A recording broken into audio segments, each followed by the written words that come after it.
Ces Avengers ne peuvent pas vaincre Ultron. Pas seul. Oui, le professeur. Il n'y a pas de professeur ici. T'as de la poigne, point, tétard. Des clins d'œil à ma nana. Alors, certes, il y a eu des scènes de Ta panique, nana. certains préjugés. Et on descend avec le lapin blanc au fond du gouffre. Eastwood. Clint Eastwood. Qu'est-ce que c'est que ce nom à la mort moelle-l'œil? Sa vie dans une école. Pourquoi vous obstinez-vous à ne pas comprendre mon action? Bienvenue dans ce nouvel épisode de LNDS. LNDS, c'est le format news de l'année des sorties. On analyse l'actualité de l'industrie du cinéma et des séries sous toutes ses coutures. Et pour ce faire, je suis comme d'habitude avec Al. Bonsoir Al. Bonsoir Ista, comment ça va? Ça va et toi? Joyeux anniversaire Ista, au podcast. Voilà, 100e des news de la semaine. Voilà, on y est, on l'a atteint. Incroyable. Et c'est un spécial débrief CinemaCon. Bon, il y a des infos qui ne sont pas du CinemaCon dont on va parler. Mais on va dire que bon, il y a un mélange de débrief CinemaCon plus plein de news qui nous sont parvenus et on a pas mal de choses à discuter, mais quand même 100 news de la semaine. Voilà, on a connu des semaines difficiles où on n'avait pas de news, on a connu des news. Je pense que si tu reviens, ça serait marrant d'écouter les premiers épisodes et de voir, parce que les premiers épisodes, on a forcément parlé de choses qui sont sorties depuis, en fait, de films quoi, ou qui ont été annoncés.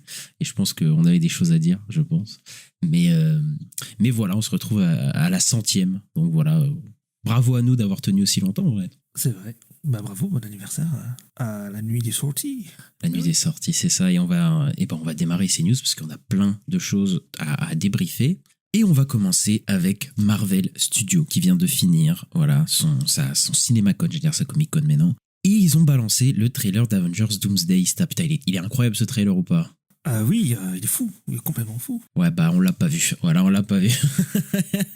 On l'a pas vu parce qu'ils ne l'ont pas montré au public. Voilà, ils ont montré. Il y a des trailers qu'ils ont sortis en même temps dans la CinemaCon et en même temps pour le public. Et là, ils ont fait non, pas pour Avengers Doomsday. Donc bon, voilà, apparemment, ça fait beaucoup parler. Il y a eu pas mal de réactions dans la salle pour ce trailer. Apparemment, un gros trailer qui montre Thor qui se barre avec Doom, Thor qui se réunit avec Steve Rogers, voilà, avec Captain America. Et d'ailleurs, Robert Downey Jr. et Chris Evans étaient dans la salle, voilà, pour faire un petit peu le show comme d'habitude. Il y a Professeur X qu'on voit, il y a Mystique qui se transforme en Yelena, il y a Shang-Chi qui a une scène de combat avec Gambit. Donc voilà, pas mal de choses. Donc il y a quand même pas mal de choses et apparemment ça fait pas mal réagir, mais il y a aussi un truc qui a fait pas mal réagir, c'est l'interprétation de Robert Downey Jr. parce qu'apparemment on voit Doom mais qu'avec son masque, donc pour le coup c'est peut-être bon signe, et qui a un accent assez spécial et qui le rend même de Robert Downey Jr. assez non reconnaissable, quoi. Donc c'est assez étrange, non? Bah je trouve ça fou, ouais, parce que quand j'ai vu ça, je me suis dit mais alors pourquoi tu prends Robert Downey Jr. et tu payes des milliards, des millions, je sais plus combien là, pour qu'on voit pas sa tête, qu'on n'entende pas sa voix. Je sais pas, c'est bizarre, non? Ouais, mais moi je sais ce qu'ils ont. Enfin, je pense que voilà, ils ont montré Doom stylé dans le trailer. Je pense qu'on va voir sa tête dans le film. Enfin, j'ai très mal à y croire que tu payes un mec 100 millions pour revenir et que tu ne montres pas sa tête. Et en plus, j'avoue, tu mets un masque et en plus tu reconnais pas sa voix. Ça me paraît fou, ça me paraît dingue. Ça t'a fait revenir un mec payé aussi cher. Putain, mais fallait pas, quoi. Donc voilà. Mais apparemment, le trailer a eu des très très bonnes réactions. Mais en même temps, voilà, je pense qu'ils ont montré les bonnes images. Apparemment, ils l'ont lancé une deuxième fois. Les gens, ils étaient tellement fous et tout. Et voilà. Il y a eu tellement des grosses réactions. Ils ont relancé. Ils l'ont montré 2 fois à la CinemaCon. Et il y a quelqu'un qui disait c'est la première fois qu'on sent un peu. C'est la CinemaCon qui devient un événement de fans alors que c'est pas trop le cas. Normalement, c'est un truc de pro, machin, pour la presse et tout. Et là, il y avait un truc. Ouais, mais il y a beaucoup de gens, j'ai vu, qui se sont plaints que d'année en année, ça devient de pire en pire parce qu'il y a de plus en plus d'influenceurs, en fait, qui sont pas des journalistes, quoi, entre guillemets, et que ça devient un peu. Voilà, quoi, ça devient un peu le zouk, apparemment. Mais c'est vrai que oui, c'est pas normalement, c'est un truc de base, c'est un truc de journaliste un peu sérieux, etc. Mais je pense que c'est en train de se transformer petit à petit en quand même un espèce d'événement pour faire parler, etc., plus qu'un événement sérieux de présentation, ce que ça c'est aussi, mais je pense qu'il y a aussi une part un petit peu d'entertainment beaucoup maintenant, tu vois, sur la CinemaCon, quoi. Là c'est vrai que cette année, la CinemaCon de cette année, c'est celle où on a eu le plus de trucs qui est sorti, des trailers, tout ça. Ce qui n'était pas trop le cas avant. Moi, j'avais suivi il y a 2-3 ans, là. Et ça faisait beaucoup moins parler, j'ai l'impression, les dernières années. Ouais, il se passait pas grand-chose. Genre, ils disaient juste leur planning. Ils sortaient aucun trailer en public, machin. Là, il y a quand même eu des trucs, quoi. Donc, des affiches, des machins. Donc ouais, c'est peut-être ça se transforme en un plus gros truc et peut-être ça va encore être plus énorme l'année prochaine, je sais pas. Ouais, mais surtout que ça c'est en train de devenir quelque chose. Là, je pense ils essaient encore de se trouver quand même, je pense, la CinemaCon, parce qu'il y a une espèce de mix bizarre, on sait pas trop si c'est en train de devenir un genre de Comic-Con, mais en même temps, c'est quand même réservé à une certaine tranche de personnes. Et il y a des trucs qui montrent aux gens, il y a des trucs qui montrent en même temps au public. Puis il y a une espèce de mix. J'ai l'impression que c'est un truc qui va, au fur et à mesure des années, plus s'affiner et plus trouver sa place, tu vois, dans ce que c'est, quoi, la CinemaCon. Parce que c'est vrai que là, j'ai un peu du mal à décrire exactement à quoi ça sert, tu vois, vraiment, tu vois, la CinemaCon, en vrai. Pour moi, c'est pas, tu vois, la Comic-Con, il n'y a pas tous les studios. C'est souvent les studios liés aux comics, quoi. Là, ça fait un peu genre comme à l'époque le 3 dans les jeux vidéo, le côté où t'as tous les gros studios qui viennent au même endroit pour présenter leurs films, leur planning de l'année et tout. Et ouais, moi je pense que ça pourrait être bien d'en faire un truc bien public et tout.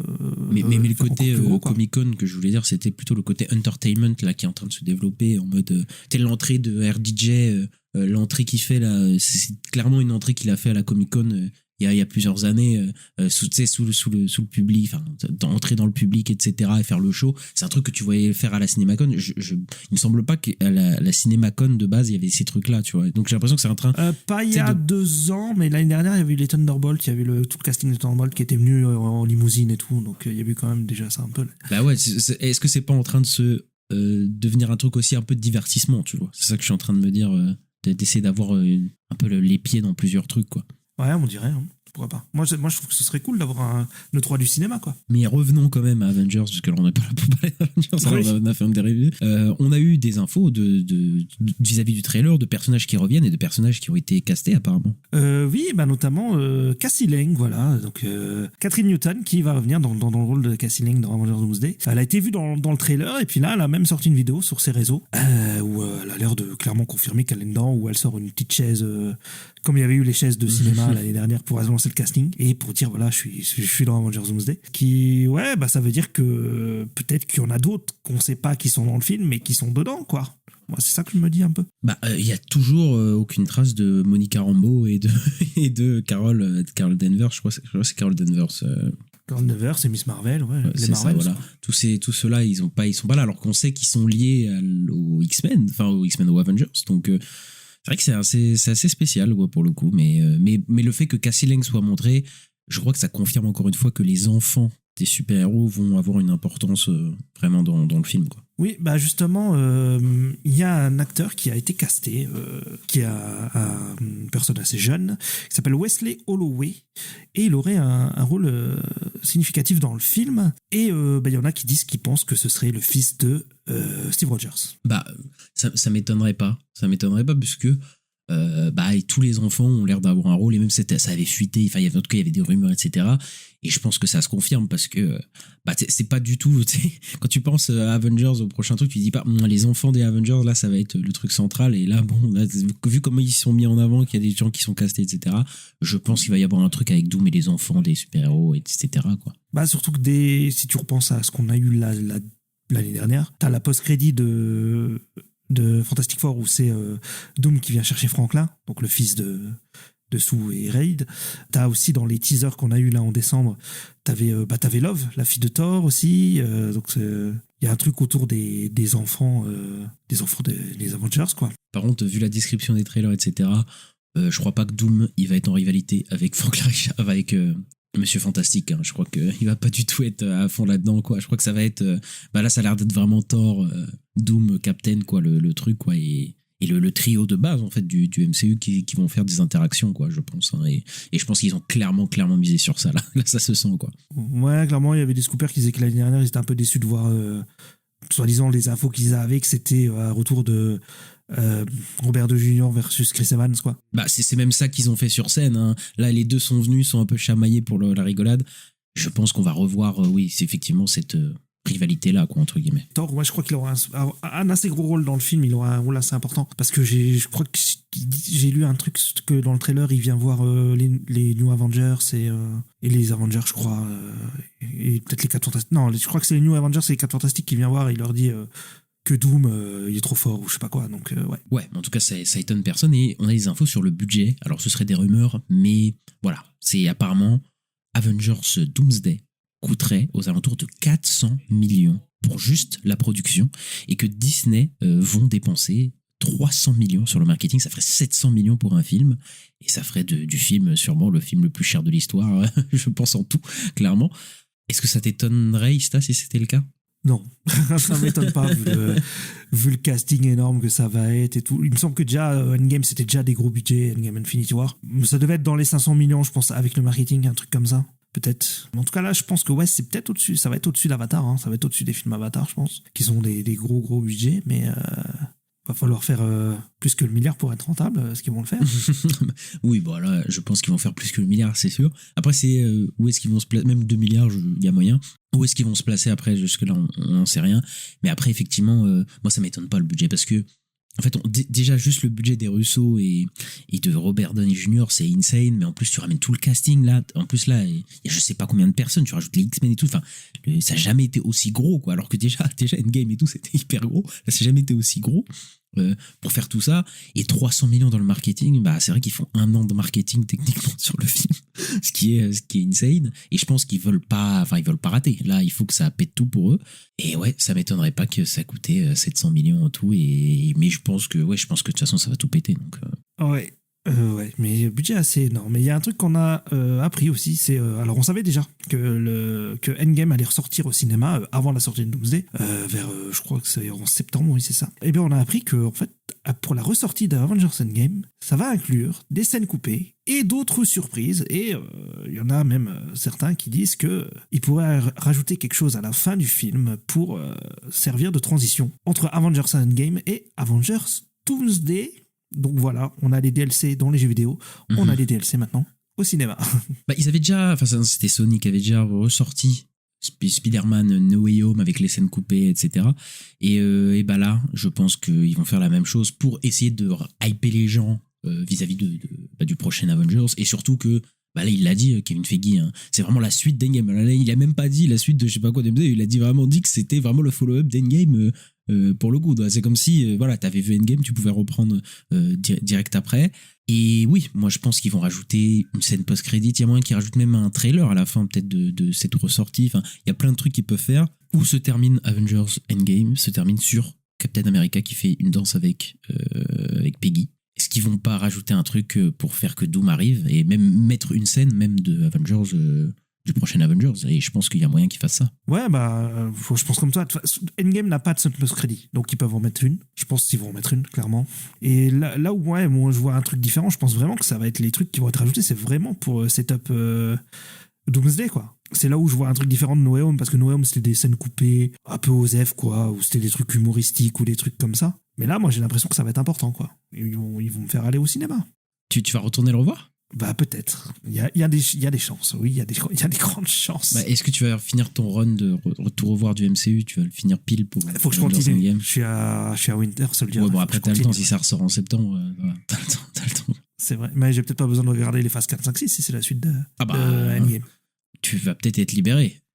Parce qu'il y a tous les séries de télé et tout, hein, c'est long. Hein. Ouais, ça fait beaucoup. Et il y a un autre truc qu'on a appris, c'est que Disney a annoncé un nouveau format qui s'appelle le Infinity Vision.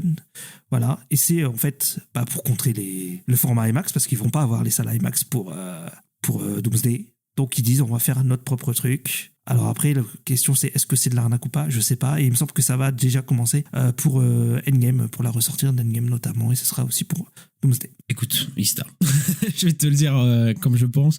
Ça m'a l'air d'être un petit peu Enfin, c'est quoi ce bullshit? Qu'est-ce qu'ils sont en train de nous sortir de conneries? Écoutez, ils ont pas les salles IMAX, voilà. Et surtout, voilà, c'est vrai qu'on l'a pas dit, mais à la fin du trailer, ils confirment que le film sort en même temps que Dune. Et ils ne bougeront pas la date. Donc, on va la voir le Doomsday, Star. On va la voir. Ça, on l'a pas dit, mais on va la voir le Doomsday. Ça va être une sacrée semaine de cinéma, là. Enfin, va falloir être là. Mais les mecs veulent pas bouger parce que je pense que, voilà, ils veulent montrer qu'ils en ont la plus grosse. Et ils sortent ce truc d'Infinity Vision, on te dit, d'expérience premium. Enfin, ça a l'air d'être de se trouver des salles Dolby, en fait. À côté de chez c'est ça. Quoi. C'est parce qu'ils ont parlé des salles laser et tout. Oui, c'est des salles en fait, c'est toutes ça, les salles premium, etc. Écoute, je pense qu'ils essayent de faire une genre de réponse à la salle IMAX, mais je pense qu'ils peuvent pas compenser la salle IMAX. En même temps, Je trouve qu'ils ont absolument pas besoin de faire ça. Enfin, ce truc d'Infinity Vision, là, ce truc-là un peu. En plus, c'est très nébuleux parce qu'ils ont dit qu'il y a des trucs exclusifs, etc. Mais c'est très nébuleux sur ce qu'ils ont dit, sur ce que ça va être. Moi, je pense que c'est un petit peu du bullshit parce que vis-à-vis des salles IMAX. Mais dans tous les cas, je pense que ça va pas changer grand-chose au box-office du film ou quoi. Et même, je crois qu'ils ont pas besoin de ça, de toute façon, pour que ça marche leur film, quoi. Oui, clairement. Je sais pas si les salles IMAX, ça rapporte tellement que ça sur un. Ah ouais, quand même. Un run. Quand même. Si, quand même. Ça rappelle, sur les dernières années, sur beaucoup de gros films, ça rapporte des centaines de millions sur les gros budgets et tout. Ça rapporte des centaines de millions. Après, là, on parle que si le potentiel d'Avengers, cet Avenger-là, même si il va perdre 50, 100 millions sur les salles IMAX, franchement, si t'as fait 2 milliards, mais qu'en fait, t'aurais pu faire 2 milliards 100 millions, bon, ça va. Genre, vraiment, ça va aller, quoi. Tu vois, t'es pas en reste, quoi. Mais bon. Oui, clairement. Mais moi, j'irai voir en Infinity Vision, là. Je me la pèterai. Infinity Vision, frère.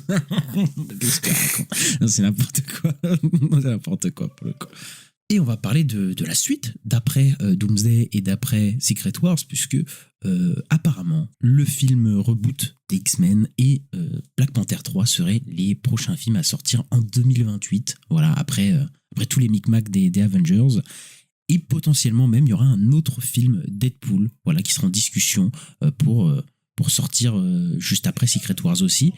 Est-ce que ça t'étonne, Ista, si c'était vrai ? Bah oui et non. Enfin, ça m'étonne parce que on avait vu le calendrier Marvel, on en avait parlé, il y avait qu'une date pour 2028 et là ça veut dire qu'il y aurait 3 films pour 2028 parce que si c'est le film, s'il y a un film Deadpool après Avengers Secret Wars et 2 films, enfin un film X-Men et un film Black Panther 3, je trouve ça assez étonnant. Après je me dis que Deadpool pourrait le mettre sur le calendrier Searchlight, je sais pas s'il pourrait tricher un peu comme ça. Ou alors il rajoute des dates et puis c'est tout. Et puis il y aura 3 films Marvel dans l'année. Mais après ouais, ça me paraît il bizarre. me semble que le truc Deadpool c'est un peu à part parce que je crois que c'est en discussion et que c'est pas. Tu sais, peut-être qu'ils sont en train d'en parler, mais que c'est pas. Voilà. C'est peut-être pas confirmé, qu'ils le rajouteront peut-être plus tard sur leur calendrier, tu vois, on n'en sait rien, quoi. Mais parce que il me semble qu'il y a qu'un film qu'ils ont mis une date pour 2028, hein, il me semble. C'est ça. Donc là, ouais, on parle de 3 films. Disais, ouais. On sait, oui, ok, oui. Donc après, ça se trouve, ils sortiront même pas en 2028. En fait, je suis en train de dire, ça se trouve, ils sortiront. Il y en a un des 3 qui sortira en 2029 ou un truc comme ça. Enfin, bref, il y a plein de possibilités. Je pense que t'as raison sur Deadpool parce que déjà le Deadpool et Wolverine, il avait été pas annoncé à la Comic Con, il avait été annoncé après, donc on dirait, tu sais, ils mettent toujours ça un peu à part, comme si c'était dans son univers. Peut-être qu'il y a un truc aussi que Ryan Reynolds est quand même très impliqué dans le truc, donc c'est peut-être aussi avec lui, quoi, qui voit comment faire des Deadpool, etc., quoi. Donc ça repose peut-être beaucoup aussi sur lui que plus que Marvel Studios, quoi. Ouais, peut-être sur ses disponibilités, tout ça. Oui, sur sa boîte de prod aussi, parce que j'imagine qu'il finance les films, etc. Donc voilà. Oui, bah c'est peut-être pour ça. Mais après, moi, ça m'étonne pas, parce que bon, je dirais X-Men, on sait qu'ils vont. Enfin, de toute façon, faut l'exploiter à un moment, parce que là, ça va faire. Ça fera 10 ans, quoi, qu'ils ont acheté la Fox, et que bon, on n'a pas de film X-Men ou de trucs vraiment X-Men, voilà. Donc je pense qu'ils iront vers là. Et après. Black Panther 3, Black Panther 2 a cartonné, donc il y aura une suite. Deadpool et Wolverine, c'est un des plus gros cartons, donc il y aura une suite. Et peut-être sûrement Doctor Strange aussi est pas loin, je pense, d'avoir son Doctor Strange 3 juste pas loin après Secret Wars aussi, je pense. Donc je pense qu'avec les succès d'avant qui vont faire les films d'après, voilà. Mais malheureusement, je pense que ça sent très mauvais pour les Shang-Chi, les trucs comme ça, quoi. Ouais, ça, je pense qu'ils vont plus aller sur les trucs qui ont fonctionné. Strange avait pas fait le milliard, mais il était pas loin. Donc Strange 2. Donc je pense que ouais, ils vont ressortir un. Mais Strange là, ça on parle pas trop hein, pour le moment. D'ailleurs, on sait même pas pour l'instant.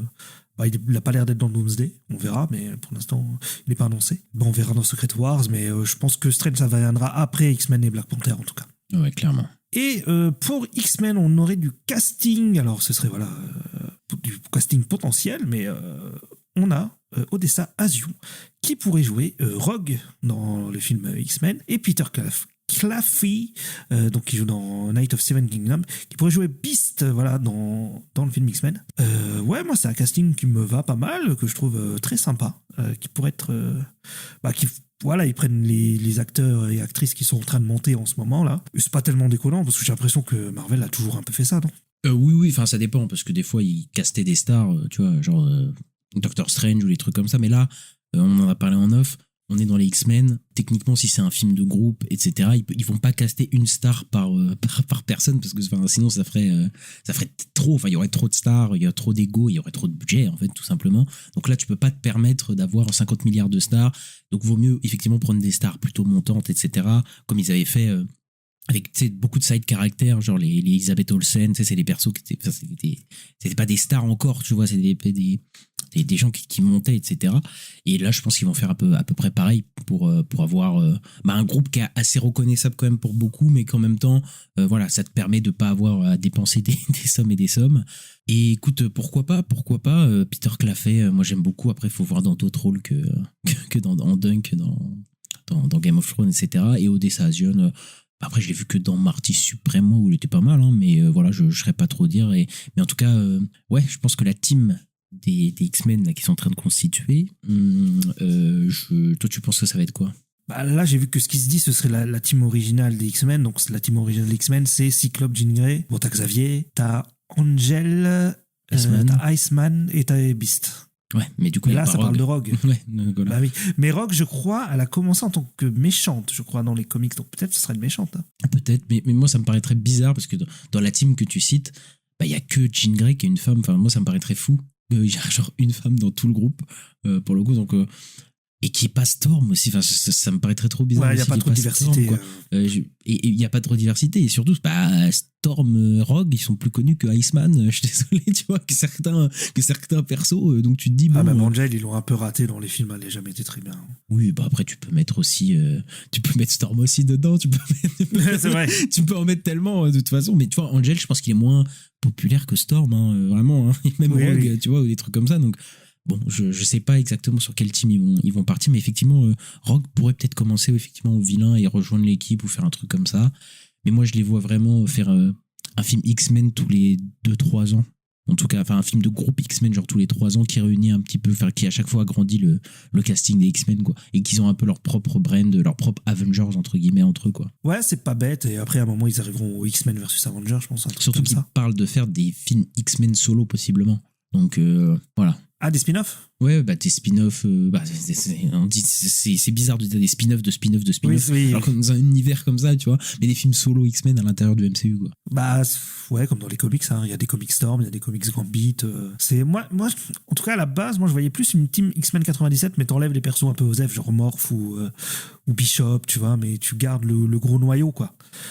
Storm, Gambit, Rogue, et peut-être pas Wolverine. T'enlèves peut-être Wolverine aussi, parce que moi, je me dis Wolverine, ils vont le mettre avec Deadpool, ils vont faire des films ensemble et oui, c'est sûr. Et ils vont plus faire une autre team sans Wolverine pour se démarquer aussi peut-être un peu des vieux films, tu vois. Oui, clairement. Et une autre news de casting, c'est Joe Locke qui a signé un deal pour faire plusieurs films chez Marvel Studios. C'est l'acteur qui joue Wiccan, notamment dans Agatha. Bah ouais, donc ça veut dire qu'on va le revoir dans la MCU. Bon, déjà, je pense, moi, qu'on va peut-être le revoir. Enfin, il y a de fortes chances qu'on le revoie dans Vision Quest, la série sur Vision qui sort cette année. Après, je sais pas trop, mais c'est un sorcier, donc tu peux le mettre dans Strange, et puis peut-être on va le voir dans Secret Wars aussi, ça c'est possible. Ou peut-être juste dans Doomsday, puisque si c'est un enfant de super-héros, et voilà, comme tous les enfants de super-héros, il y a un truc là-dessus, ils peuvent se faire. Après, il faut voir dans Vision Quest, il faut voir aussi Wanda, est-ce qu'ils vont la ramener, à quel moment ils vont la ramener ou quoi. Donc voilà, mais je pense qu'effectivement il est voué à revenir juste déjà cette année, hein, dans Vision Quest. Moi je suis quasiment sûr qu'il va y être, et dans Doomsday je pourrais clairement parier qu'il pourrait être dedans, quoi. Donc voilà. Bah, surtout que dans Vision Quest, enfin dans Agatha à la fin ils disent on va chercher Tommy qui est son frère, et Tommy est dans Vision Quest. Donc bon, je pense que oui, il y a de grandes chances qu'on le voit dans Vision Quest, ouais. Et on va parler d'une news qui a fait aussi beaucoup parler à côté. Voilà, c'est Disney qui a viré à peu près plus de 1000 employés de sa team de développement visuel de chez Marvel Studios, en fait, qui ont travaillé depuis des décennies, en fait, et qui reste quasiment personne, quoi. Une petite poignée de gens. C'est compliqué. C'est compliqué parce que là tu te dis que Disney, ils sont faut pas croire qu'ils ont des problèmes d'argent, hein. Déjà, faut pas croire que les mecs ont des problèmes pour virer des gens. Et c'est un peu effrayant puisqu'on sait que Disney il voulait investir dans l'IA, hein, il n'y a pas si longtemps que ça, et je pense que ce projet n'est pas forcément abandonné. Mais là, de virer une entièreté de teams de créatifs, etc., c'est encore une fois, c'est assez effrayant, quoi. Même pour des studios qui brassent des sous, quoi. C'est même pas comme s'ils étaient dans le besoin, quoi. Oui, bah surtout comme t'as dit, en plus il y a des gens qui sont fait virer, qui étaient là depuis plus de 10 ans. Ouais, ça fait un peu flipper. Et puis même il y en a là qui les disaient, parce que là, quand ils sont venus à la CinemaCon, pardon, ils ont montré en mode regardez tous les films. Ils ont fait une infographie où il y avait écrit tous les films qui ont fait le milliard. Il y avait 33 films. Ils disaient on a fait autant de millions, machin, autant de milliards, etc. Bon, et puis la semaine où ils virent des gens et tout, ouais, c'était un peu dégueulasse quoi. Quand tu mets le truc en parallèle et ouais, c'est pas ouf. Et oui, moi aussi, j'ai un peu peur au niveau de l'IA, parce que il nous avait déjà fait le coup, hein, avec Secret Invasion. Le générique d'ouverture était en IA. Était en IA dégueulasse. Donc, ouais, moi, je pense pas que ce soit annulé non plus. Je pense que c'est annulé avec OpenAI, parce que OpenAI, voilà, ça a floppé Sora, ça a floppé et tout. Mais ils vont chercher une autre boîte, je pense, pour bosser avec eux. Donc, ouais, c'est pas ouf. Et bah, ouais, c'est pas très rassurant, quoi. Ouais, mais enfin, vraiment, là, c'est assez compliqué au niveau de. En plus, enfin, des milliers de personnes, quand même. C'est une dinguerie, je trouve, quand même. Mais bon, voilà, je pense que ils sont pas à leur premier coup et je pense que malheureusement, c'est pas terminé toutes ces histoires, quoi. On reste chez Disney, mais on va parler d'Avatar, puisqu'apparemment, il y aurait des conversations pour faire les prochains films Avatar, donc les Avatar 4 et 5, pour moins cher et plus court. Voilà, pour que ce soit beaucoup moins risqué en termes d'investissement. Mais est-ce que j'y crois à moitié, quoi? C'est-à-dire que pour les faire plus courts, peut-être. Tu vois, ça, je peux voir James Cameron peut-être réduire ses films et peut-être qu'il y en a besoin pour le coup. Mais même si je pense pas qu'il va réduire ses films à 2 heures. Tu vois, je pense pas. Je pense que c'est des films qui vont durer au moins 2h30. Voilà, et puis ça fait partie. Le premier aussi. Avatar était un peu moins court que le 2 et le 3. En version longue, il fait 3 heures quand même. Hein. Oui, c'est vrai. Avatar, premier du nom. Mais après, peut-être, voilà, ce sera plus court, mais je les vois pas en dessous des 2h30, clairement. Puis ça fait partie de l'expérience aussi d'Avatar, de le voir dans une grosse salle, etc., d'en prendre plein les yeux. Maintenant, pour faire moins cher, je pense qu'ils peuvent essayer de maximiser en faisant tout un tournage d'un coup. Enfin, ça serait un gros tournage, parce que les tournages d'Avatar, déjà, c'est des mois et des mois et des mois. Alors là, si tu fais les deux d'un coup, ça peut être long, etc. Mais bon, tu peux essayer de gérer les coûts, etc. Mais ça reste des films qui vont coûter plus de 300 millions de patates dans tous les cas. Enfin, c'est que des effets spéciaux, c'est que à ce niveau-là, c'est quand même hyper cher. Donc, est-ce qu'ils peuvent réduire les coûts? Peut-être un peu. Mais enfin, ça restera parmi les films les plus chers de l'histoire quand même. Tu vois, donc il n'y a aucun moyen pour moi de faire un film Avatar, genre pas cher. Parce que par définition, Avatar, c'est cher. Parce que la technologie qui est utilisée est forcément chère, quoi. Et bon, on verra comment ça se passe, mais qu'est-ce que t'en penses, toi? Ouais, je sais pas s'ils vont réussir, ils vont peut-être essayer, mais ouais, peut-être plus court, oui, ça pourrait le faire, je pense que. Mais bon. C'est bizarre parce que les trucs qu'on entendait ces derniers temps avant, c'était il laissait James Cameron tout faire, il lui donnait carte blanche et tout. Là, ils ont l'air d'être un peu mitigés, donc ça veut peut-être dire que le dernier, bon, ils sont un peu mitigés sur le succès, même s'il a fait 1,5 milliard, hein, quand même, c'est quand même énorme. Et je pense que ils abandonneront pas Avatar 4 et 5 parce que si ça fait le milliard, il leur faut des grosses franchises et Star Wars, ça devient un peu compliqué. Donc il reste Avatar, quoi, avec Marvel pour faire des gros chiffres. Donc je pense pas qu'ils abandonneront, ils vont essayer. Ouais, ça va être compliqué. Hein. Je sais pas si. Je pense qu'ils y réussiront pas et ils vont les faire comme les autres. Je sais pas. Et oui, et je sais pas qui va pouvoir dire à James Cameron tu fais pas ce que tu veux. Moi, j'y crois pas 2 secondes. Que quelqu'un puisse lui dire ça, et je pense qu'il reste quand même. Il reste trop puissant pour ça, quoi. Puis tu veux lui dire quoi? T'as fait que 1,5 milliard? Bon, mec. Enfin, tu vois, genre, c'est compliqué. Ça reste énorme. Oui, c'est pas comme si le film avait fait 200 millions. Il fait quand même 1,5 milliard. C'est quand même énorme. C'est le plus gros succès de l'année dernière. Hein. Mais même de tous les temps. C'est un énorme succès, quoi. Enfin, bref. Oui, mais bon, Zootopie 2, l'année dernière, a fait mieux. Oui, c'est ça aussi. Je pense qu'il fait paraître ça comme ça. C'est que c'est pas le plus gros succès de l'année, alors que chaque fois qu'Avatar est sorti, c'était le plus gros succès de son année, quoi, clairement, quoi. Ouais. On va du côté d'HBO Warner et on a une info qui est pas du tout de la CinemaCon, même si on y a cru. On s'est dit, peut-être que ça va être annoncé à la CinemaCon. Oui. On a eu du drama sur le casting, enfin pas du drama, mais en tout cas voilà, ça a fait beaucoup parler. On avait une shortlist pour ceux qui allaient interpréter, celle plutôt qui allait interpréter Maxima dans Man of Tomorrow, et au final c'est Adria Arjona qui a été castée, mais on ne sait pas exactement son rôle. Il y a des sources qui disent que ce serait Maxima.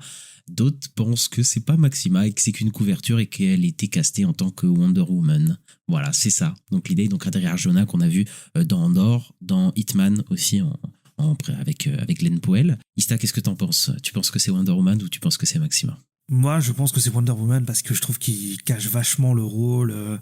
Je comprends pas pourquoi James Gunn l'aurait pas déjà annoncé en fait en disant c'est Maxima. Je veux dire, le personnage de Maxima, on s'en fiche un peu, quoi. Je veux dire, c'est pas un personnage attendu dans le DCU. Et ouais, je trouve même ce serait même peut-être un gâchis de pas prendre cette actrice pour faire Wonder Woman, enfin un gros perso, plutôt qu'un perso secondaire, quoi. Donc ouais, moi je pense que c'est Wonder Woman. Mais Maxima, je pense, pourrait peut-être quand même être dans le film, mais pas forcément joué par Adria Arjona, quoi. Alors, je sais pas si ce serait un gâchis, parce que effectivement, moi, Adria Arjona, on en avait parlé, enfin depuis un an, quoi, parce qu'on a entendu des rumeurs, etc., que moi, j'ai tout le temps dit, elle ferait une super Wonder Woman, je pense. Maintenant, je pense qu'elle ferait une très bonne Maxima, et surtout, il y a d'autres actrices pour jouer Wonder Woman. Hein. Si elle est pas, il y a plein d'autres actrices qui sont talentueuses et qui sont très bien, mais c'est vrai que depuis un an, on alimente un peu ce truc-là, et je pense qu'elle est Wonder Woman. Après, je pense pas. Enfin, en fait, ce qui me fait me dire ça, c'est quand même que le rôle, il est casté très très tard, parce que là, c'est confirmé, hein, James Gunn, il a dit qu'il tournait la semaine prochaine. Du coup, là, je suis en train de me dire, si c'est Maxima et qu'elle est censée avoir un rôle dans le film, il l'aurait casté beaucoup plus tôt.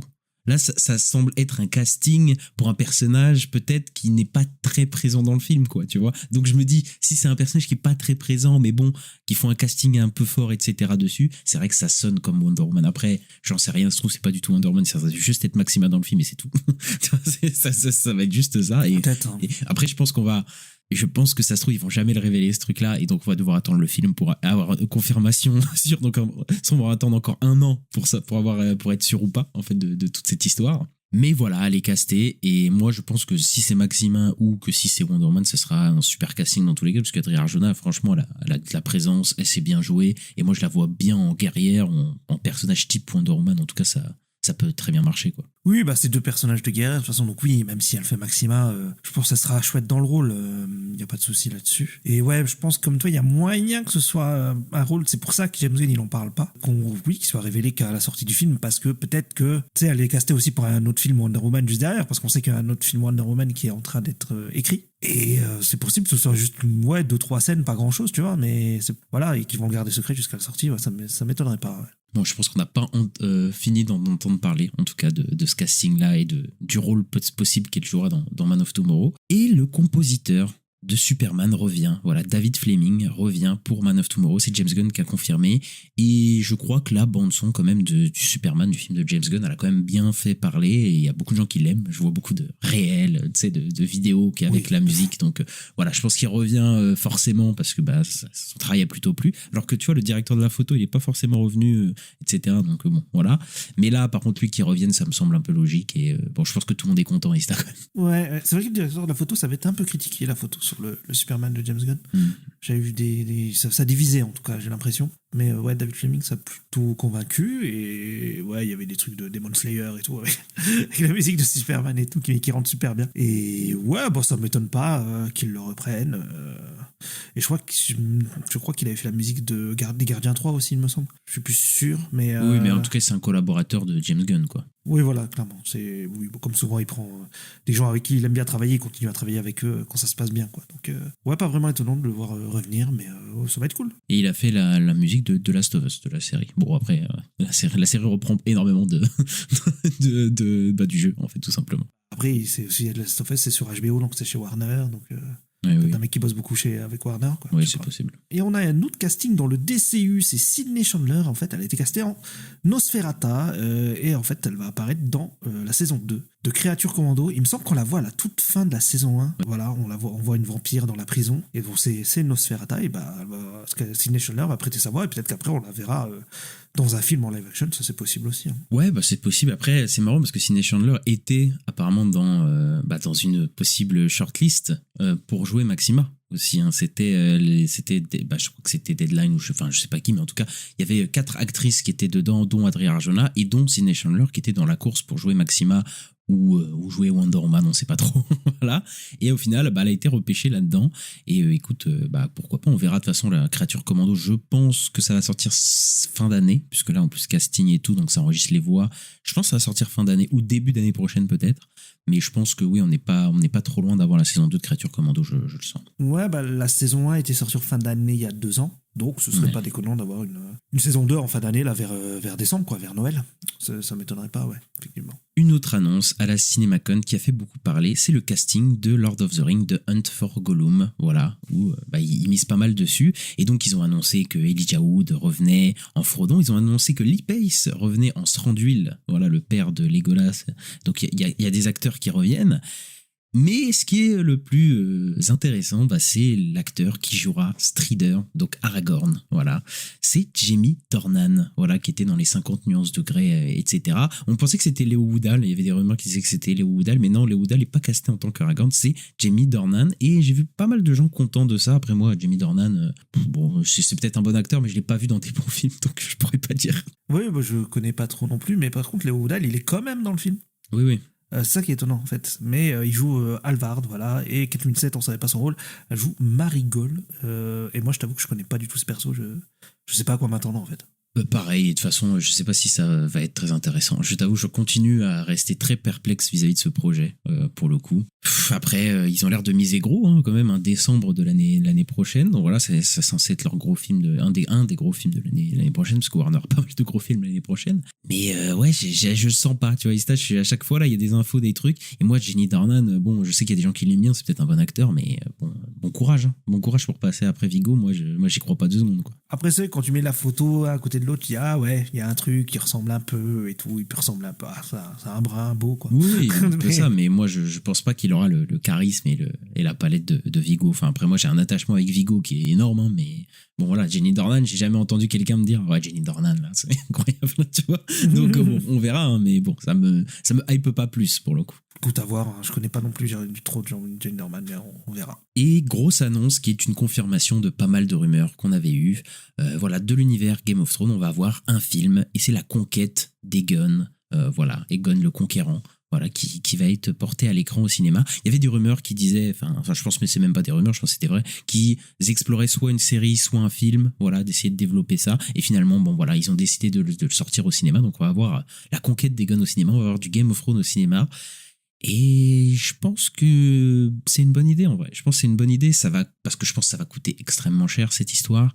En série, ça me semble être compliqué de maintenir des saisons là-dessus. Après, je sais pas, enfin, tu sais, je connais pas exactement l'or, etc. Et voilà, je verrai où ça mène. Mais je pense que vraiment, Game of Thrones peut marcher au cinéma, quoi. S'il y a bien une série qui peut marcher, si tu fais un film, je pense que c'est celle-là. Après, on verra, hein, on verra pour le coup. Ça se trouve, ils vont tenter le truc. Ça va peut-être pas marcher. Mais en tout cas, si je vois bien une série marcher au cinéma, avoir en plus un espèce de souffle épique, etc.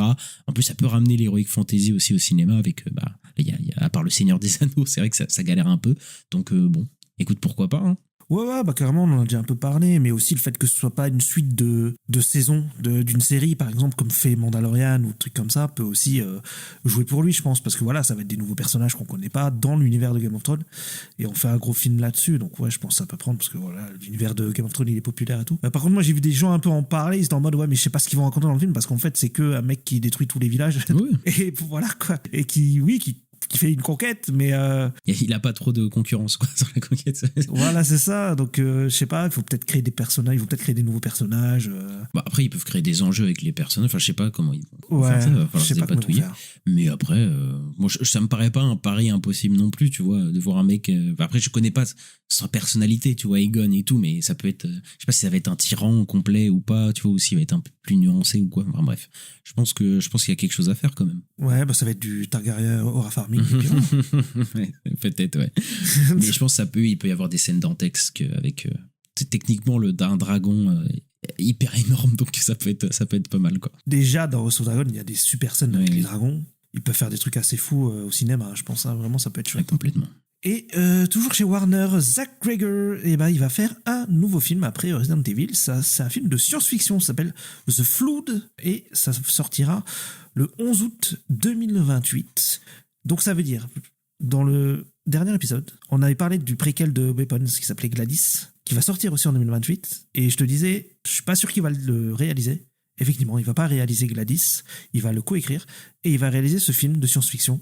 Donc moi, je suis content de voir Zach Cregger. Je pense que Il y a moyen que là, si Resident Evil est bien, il commence à avoir une petite filmo pas mal, hein, avec des genres différents et tout.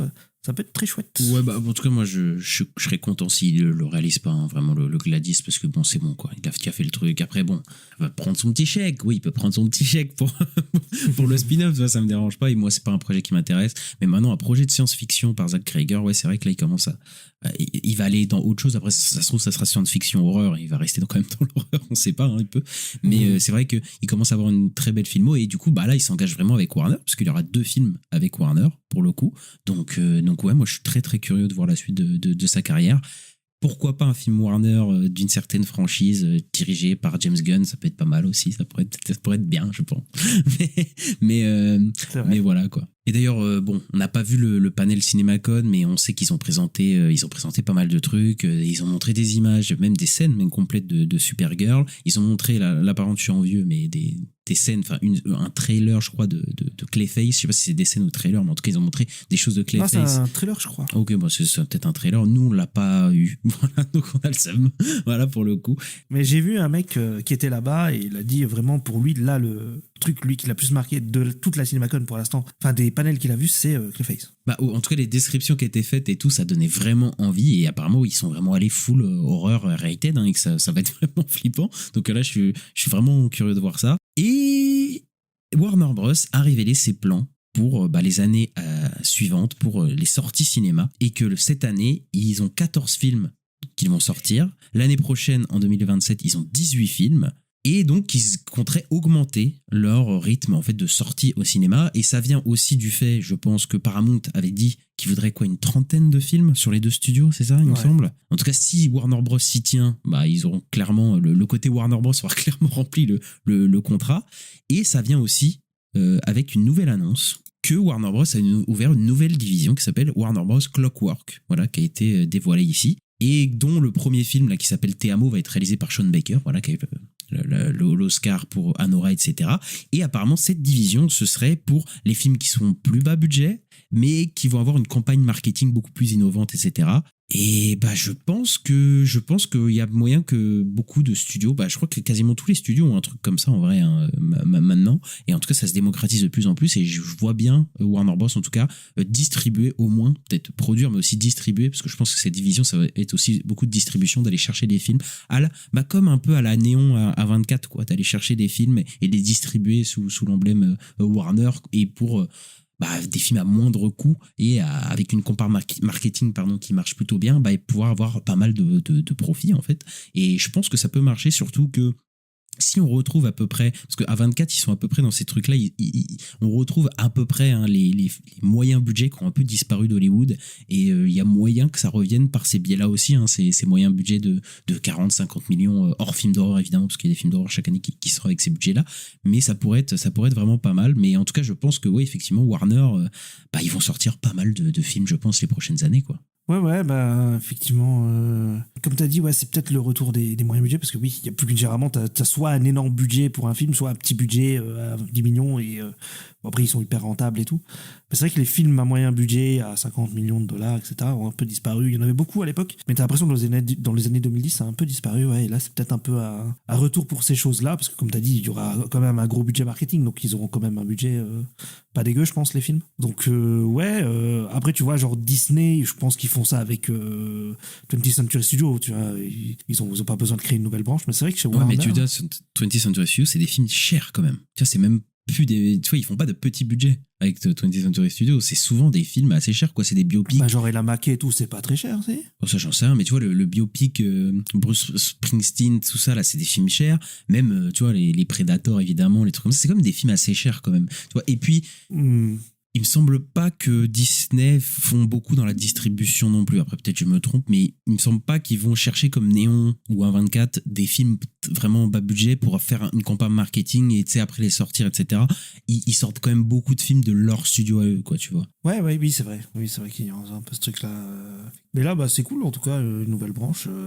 C'est pas déconnant. Mais je pensais même pas au truc de Paramount, parce que, en fait, j'ai un doute si ça va vraiment se réaliser ou pas. Parce que ça m'étonnerait pas qu'il y ait un nouvel rebondissement, tu vois. Maintenant, non, on n'est plus à l'abri de rien, de toute façon. Ouais, c'est ça. Mais en tout cas, le planning de 2027, il est déjà un peu fait. Et on sait qu'il y a Minecraft 2 et... Ça, ils ont placé pas mal de dates d'ailleurs. Hein. Là, ils ont mis Ocean's 11, le préquel avec Margot Robbie et Bradley Cooper, qui va être réalisé par Bradley Cooper. Ça a été annoncé, confirmé en tout cas. Là, donc moi je suis plutôt content parce que c'est à Montréal, mais du coup ça sortira le 25 juin. Ils ont mis le prochain Evil Dead qui sortira en 2028, le prochain Destination Finale 7 qui sortira en 2028 aussi, Ton Gladys 2028 aussi. Donc il y a pas mal de films là, ils se projettent pas mal sur les 2-3 prochaines années. Ils ont déjà pas mal de slots ready, et je pense que c'est important aussi pour les salles IMAX sur certains films de bien prévoir à l'avance. Donc voilà, je pense que Warner Bros a pas dit son dernier mot, je pense, sur les sorties à venir dans les prochaines années. Et on a appris que la saison 2 de Harry Potter, la série qui va sortir sur HBO, eh bien va être filmée à partir de août 2026 jusqu'à mai 2027. Et en fait, là, la première saison va sortir ce Noël là, de cette année. Et là, le plan, c'est de sortir la saison 2 à Noël de 2027, donc l'année prochaine.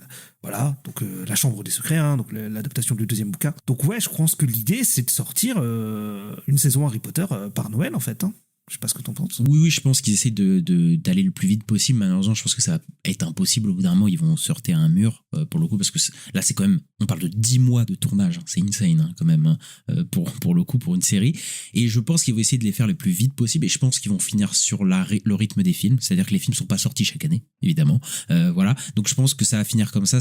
On va se taper une dizaine d'années. Je pense que ça va être un truc comme ça, hein, sur les 7 potentiellement saison, même parce qu'il y a 8 films mais il y a 7 livres, donc je sais pas s'ils vont adapter toute le 7e livre en une seule saison, mais je pense qu'on est parti pour 10 ans quand même, et je pense que ça devrait à peu près aller, mais je pense que quand ils vont être plus grands, quand on va dire qu'il y a des combats contre des dragons, etc., je pense que ça va être très très compliqué. Mais je pense qu'ils vont tout faire, en tout cas, pour sortir le plus vite possible toutes les saisons, quoi. Et surtout les 2 premières saisons, je pense que c'est important de faire ça assez proche, parce que c'est là où ils sont le plus petits, en fait, dans les 2 premiers films. Et après, à partir du 3, du 4, là, ils commencent à être adolescents et à grandir. Donc je pense qu'il faut pas perdre de temps sur les 2 premières saisons, surtout parce que c'est vraiment des enfants, quoi, dans les 2 premiers, quoi. Ouais, il y a aussi le fait que j'allais dire que les livres, plus ça avance, plus ils sont gros aussi. Donc, t'as plus de contenu aussi à adapter, et ça va forcément être plus long. Et ouais. Et donc, c'est possible que, comme tu dis, peut-être que il y a des livres qui vont peut-être être sur plusieurs saisons. Hein. C'est possible que sur 2 saisons, on soit sur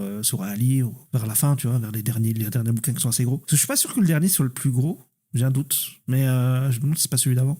Ouais, je sais pas, mais en tout cas, ils sont le 5, 6, 7, c'est les plus gros, il me semble. Et les 2 premiers sont des petits livres qui se lisent assez vite et tout, donc ouais, je pense que ça va être plus compliqué pour les saisons d'après, donc on verra, quoi. Mais ouais, là je trouve qu'ils font bien d'enchaîner sur les 2 premières, en tout cas. On va du côté de chez Paramount, voilà, qui était aussi présent à la CinemaCon, et ils ont annoncé un nouveau film, World War Z. Voilà, World War Z, c'était un film avec Brad Pitt qui avait brassé énormément de thunes, je crois 500 millions, un truc comme ça. C'était insane ce que ça avait ramené pour un film de zombies, etc., grand public. Et il y a eu des rumeurs de suite pendant 15 ans, je sais pas, enfin 10 ans, un truc comme ça, c'était fou. Ça te disait que David Fincher a travaillé dessus, etc., que voilà, il voulait faire le film. Bon, tout ça c'est vite fait tomber dans le développement de Elle, et on n'a jamais eu, enfin voilà, ça n'a jamais vraiment avancé. Et là, il te rebalance ça à la tête qu'un nouveau film World War Z. Combien de temps après, je sais même pas ça fait combien de temps qu'il est sorti le premier. C'est 2012, je crois. Ouais, un truc comme ça fait longtemps. Et donc que voilà, le film serait en production. Bon, est-ce qu'il pourrait être meilleur que le premier, ça?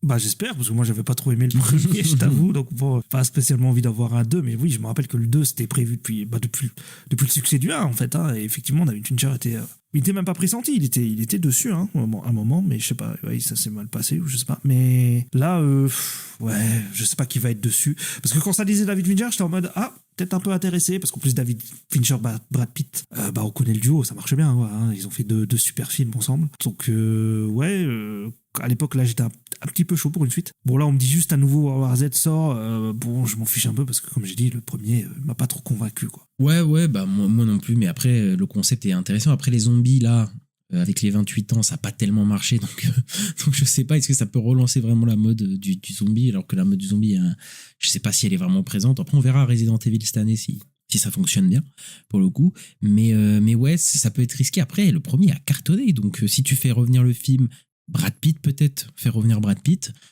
ça peut marcher en tout cas. Mais en tout cas, après, il y a clairement moyen de faire un meilleur film et de pas mettre du Pepsi à la fin ou du Coca, là, je sais pas quoi.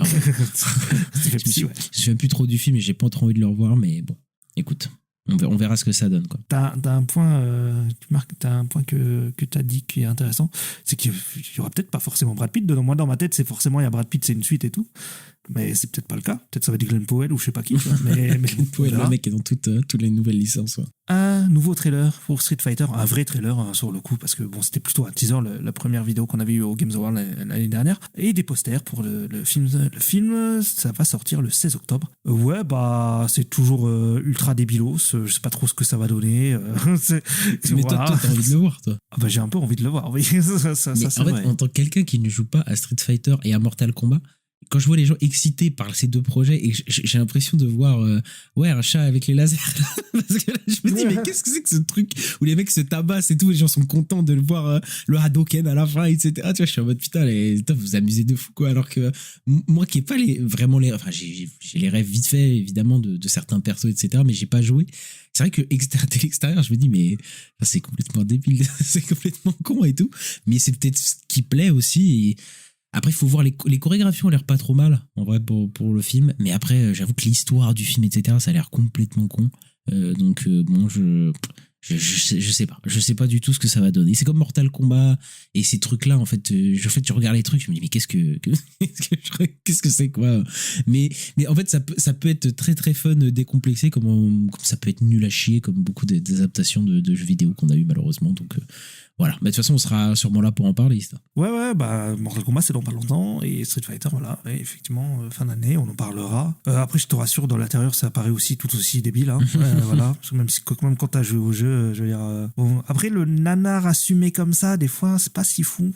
Donc moi je suis un peu sceptique, hein, mais ouais, à voir. Bon, on espère au moins de la bonne baston. On va du côté de chez Sony, Ista. Oui, on a appris notamment qu'il va y avoir un film d'animation R-rated adapté du jeu vidéo Bloodborne. Voilà, ça va sortir au cinéma. Et donc c'est un YouTuber qui s'appelle Jacques Septisai qui développe le film. Alors c'est très étonnant, mais il paraît que le mec il adore Bloodborne. Donc bah je sais pas, ils ont le choisir.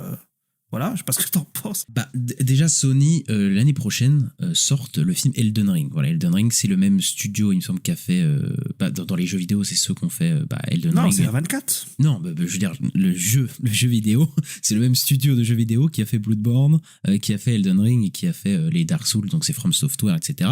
Donc là, Sony, je pense qu'ils sont en train d'adapter Elden Ring et je pense qu'ils sentent un certain filon pour ces jeux From Software les jeux From Software, pour ceux qui savent pas, ça a vraiment explosé sur les 5-10 dernières années. Enfin, c'est devenu hyper big, quoi.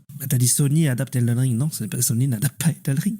La Bloodborne. Oui, pardon. Oh, putain, je me suis emmêlé les pinceaux. Je pense que Sony, ils ont vu que voilà, Elden Ring a été fait, etc. Et je pense qu'ils ont voulu y aller. Après, le fait que ce soit en animation, je pense que ça pose un petit peu question de savoir quel genre d'animation ils vont faire, même si, bon, maintenant Sony sont abonnés au Spider-Verse, au Steam Spider-Verse, donc oui. Ils veulent le foutre partout, quoi, pour le coup. Après, là, on a du coup un YouTuber qui est apparemment fan de ça.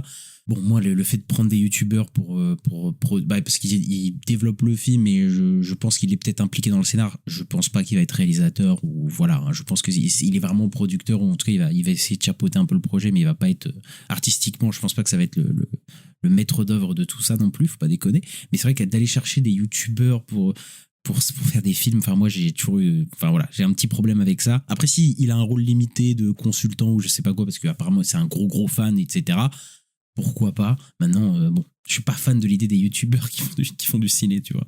Bah, ça dépend après, parce que l'année dernière, on a dit du bien d'un film de youtubeur, Bring Back, comment c'était ? Bringer Back, j'ai vu. Voilà, Bringer Back. Voilà, des frères là qui sont des youtubeurs à la base et qui ont fait un super film. Après, j'ai pas vu Iron Lung et c'est les autres films. Mais je parle de gens de YouTube qui viennent parce que il me semble que les deux qui ont fait Bringer Back, ils ont fait des courts-métrages quand même avant. Ils ont fait des trucs avant de faire leur premier petit film, etc. Là, le mec est quand même... Enfin, il me semble pas que je me suis renseigné, il me croit pas qu'il est du tout dans la production de film ou quoi du tout. Donc bon, ça me paraît un peu chelou, quoi. C'est comme Markiplier qui a fait Iron Lung, parce que Markiplier, c'est un mec qui faisait des let's play de Five Nights at Freddy's et des trucs comme ça, et il a fait un film là. Moi, je l'ai pas vu, donc j'ai pas d'avis dessus. J'ai pas d'avis, mais après Iron Lung, ça reste quand même un film extrêmement peu cher. Enfin, c'est un truc tout petit, tu vois, qu'il a fait. Bon, voilà, qu'il y a eu les financements parce c'est un gros youtubeur, etc. Mais là, il se retrouve quand même dans un film Bloodborne. Je pense pas qu'il va coûter 1 million, le Bloodborne. Moi, je pense qu'il va coûter assez cher, donc voilà. C'est vrai, à voir. Ouais, après, si au moins, voilà, le mec, il connaît le lore et tout, voilà, il pourra aider sur le scénar, je sais pas. Mais après, le problème de ces jeux-là, moi, c'est Bloodborne et Elden Ring, je vois pas trop ce qu'ils vont raconter, en fait. C'est tout ça, moi, qui après, m'interpelle un peu. c'est des jeux qui ont des énormes lores, etc. Même si c'est, en fait, les jeux, quand tu les joues, t'as pas besoin du tout de connaître le lore, on s'en fout de l'histoire totalement, hein. C'est pas, enfin, tu peux t'intéresser à l'histoire, mais c'est pas du tout le cœur du jeu, mais tu peux clairement adapter le lore ou quoi, ou je sais pas quoi. Après, tu peux faire un délire complet où il y a pas forcément de scénario ou quoi. Après, Bloodborne, c'est quand même, je pense qu'en animation, ça va être plus simple quand même que de faire Bloodborne qu'en live action. Donc je pense que c'est ça aussi qui est bien. Mais après, j'ai juste la flemme de me taper l'animation Spider-Verse. J'espère vraiment qu'ils ont un truc un peu différent, quoi, tu vois. Ouais, à voir. Mais il y a aussi la série d'animation Sekiro, hein, qui sort aussi l'année prochaine sur Netflix, je crois. Et ça fait que là, tous les projets, enfin tous les jeux de From Software commencent à être adaptés. Là, il y a 3 adaptations. Oui, mais comme je t'ai dit, ça fait 5-10 ans que les jeux From Software, fou, hein. c'est extrêmement populaire, quoi. C'est vraiment, donc bon. Oui, bien sûr. Il y a des gens à aller chercher. Ils y vont, hein. Une autre adaptation de jeu vidéo qui va être réalisée, c'est un film Metal Gear Solid. Et c'est Zach Lipovsky et Adam Bechstein qui vont travailler sur Final Destination Bloodline, donc le dernier Destination Finale, qui est sorti l'année dernière, qui vont le réaliser. Moi, la news m'a un peu surpris parce qu'il y a un projet Metal Gear Solid depuis très longtemps en projet. Et c'était le réalisateur de Kong Skull Island qui était dessus à l'époque. Et c'est plus lui, quoi. Ouais, après Metal Gear Solid, ça fait 10-15 ans hein, qu'on parle d'une adaptation, hein. Oscar Isaac dans le rôle de Snake, etc. Enfin, c'était en développement pendant très longtemps. Je suis pas très fan des deux parce que moi, leur Final Destination, là, il y a tout le monde qui a kiffé. Moi, j'ai pas été très très fan, voilà, pour le coup. Et Metal Gear Solid, là, tu parlais de scénario, quoi. Alors, il y a un scénario, mais faut le voir, le scénario de Metal Gear Solid. C'est un peu nanardesque, quoi, hein, les trucs de Kojima, hein. C'est un peu du niveau de Resident Evil, hein. Quand t'adaptes vraiment les scénarios, tu te rends compte que c'est un peu débile, tu vois. C'est un peu débile. Après, j'aime beaucoup, moi, l'univers de Metal Gear Solid, j'aime beaucoup les personnages, etc. Mais c'est quand même un truc un petit peu de collemont. Enfin, voilà, les fans de Metal Gear Solid m'attaquaient pas, mais il faut reconnaître que les scénarios des jeux, en film et tout, tu te tires un petit peu la tête. Je sais pas où tu mets, enfin, ça c'est compliqué. En fait, ça dépend parce que ça mélange ses influences, quoi. Il y a des trucs très sérieux, très thriller, machin, puis à côté, il met des trucs complètement cons. Non, mais c'est un globi-boulga de ses références et de ses trucs et tout. Et après, il te fait un scénario de jeu vidéo qui est fun, etc. Hein. Mais faut pas prendre du tout ça au sérieux. Metal Gear Solid, c'est quand même un truc qui va complètement loin et ouais, quoi, tu vois. Après, ça peut, en vrai, si le truc est assumé, ça peut être bien, mais faut pas trop se prendre au sérieux non plus, quoi. C'est bon. Il se cache dans des caisses quand même, hein, Snake. Non, bon. Quand même, faut faire attention, quoi. C'est vrai que ça va pas être bizarre. Ça peut être bizarre, tu vois, mec se cacher dans des caisses. Ouais, je sais pas comment ils vont réussir à rendre ça crédible, en tout cas. Après, le duo de réalisateurs, je suis pas fan aussi, tu vois. Je sais pas si ça va être vraiment des mecs qui vont pouvoir bien adapter. Après, je demande à être surpris, hein, vraiment. Ouais, clairement. En parlant de ce duo de réalisateurs, en fait, c'est Sony Pictures qui les a recrutés. Voilà, ils ont signé avec le duo un contrat de premier regard global et étendu qui couvre tous les labels de films du studio. Et donc, au terme de cet accord, donc leur société qui s'appelle Wonder Lab développera des films que le duo réalisera et des projets originaux qu'ils vont produire pour d'autres réalisateurs. L'objectif est de créer des films divertissants, grand public, axés sur les personnages et qui bousculent les genres. Et cet accord renforce la collaboration de Lipovsky et Stein avec Studio, où ils développent déjà plusieurs projets, dont le film d'animation Venom dont on avait parlé pour Sony Pictures Animation, qu'ils vont réaliser. Et ils développent également un film de science-fiction original qui s'appelle The Hurtling pour Columbia Pictures, qu'ils vont réaliser et produire aux côtés de Eric Eisenherr et Scott Glasgold. Ouais, je pense dans les prochaines années avec le studio, voilà, ils vont avoir un lien très étroit au niveau des films et puis ils vont gérer pas mal de choses. Après, ça se fait pas mal, hein, surtout maintenant que des réalisateurs ou voilà, des créatifs sont signés pendant longtemps sur un studio. Voilà, ça arrive chaque mois, j'ai l'impression. Chaque mois, on apprend qu'un mec a signé avec un studio ou un truc comme ça pour je sais pas combien de films, etc. Voilà, et libérer Fincher, hein, n'oubliez pas, libérer Fincher de Netflix.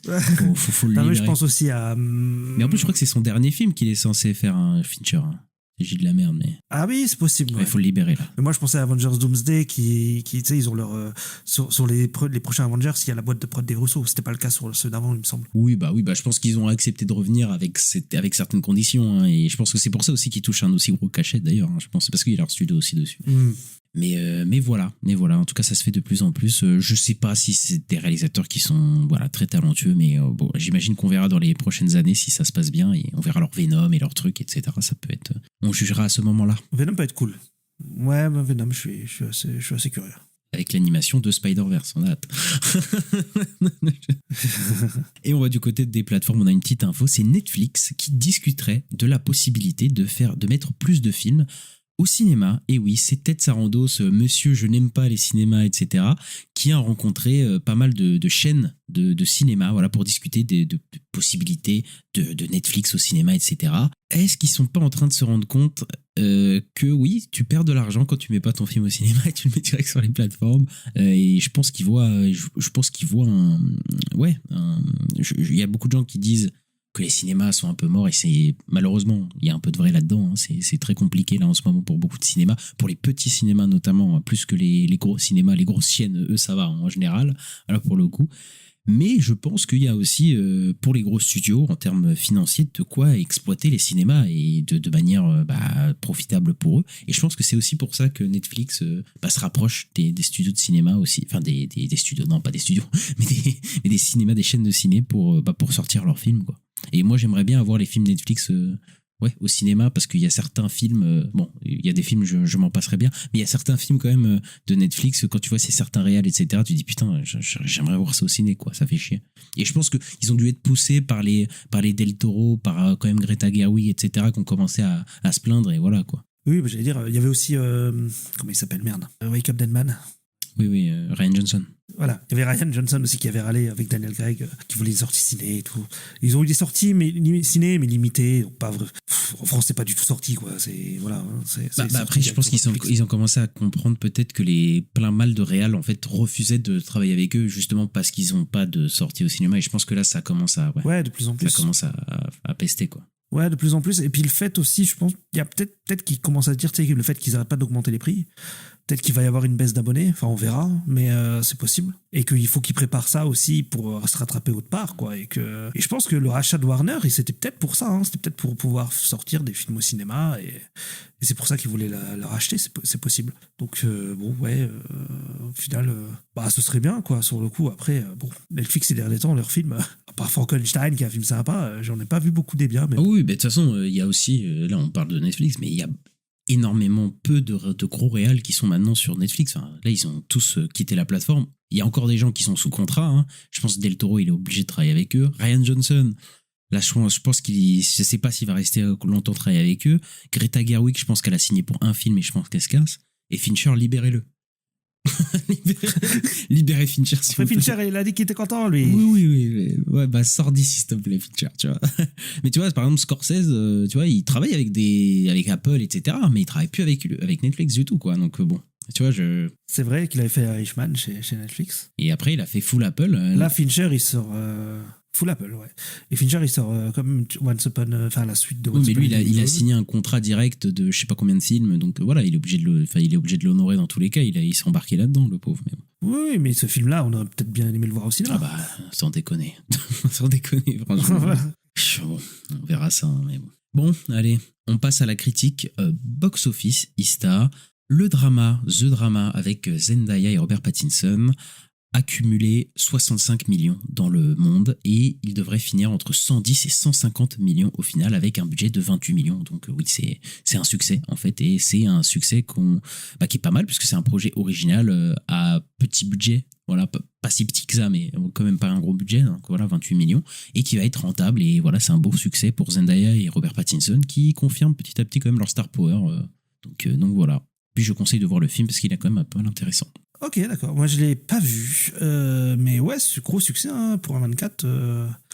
Et puis c'est cool, voilà, c'est un petit film et tout, c'est plutôt chouette. Et puis ouais, comme t'as dit, ça veut dire que Zendaya et Pattinson, là, on va voir, mais là, il y a des blockbusters qui sont cette année où ils sont dedans. Il y a moyen que ça fasse des gros cartons. Oui, mais après, là, je disais confirmer leur star power, mais bon, Batman et Dune, bon, qui sont là ou pas, c'est pas eux les stars, tu vois ce que je veux dire.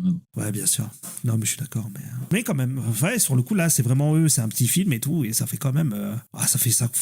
plus de 5 fois son budget, ou je sais pas combien, mais beaucoup, quoi. Tu multiplies pas mal, quoi. Ensuite, c'est Le Diable s'habille en Prada 2, voilà, qui a ses préventes qui sont sorties il y a un petit moment. Et là, apparemment, ça n'a pas ralenti. Et il y aurait maintenant des pronostics à entre 80 et 100 millions, juste sur le sol américain, voilà, pour l'ouverture, pour l'opening weekend.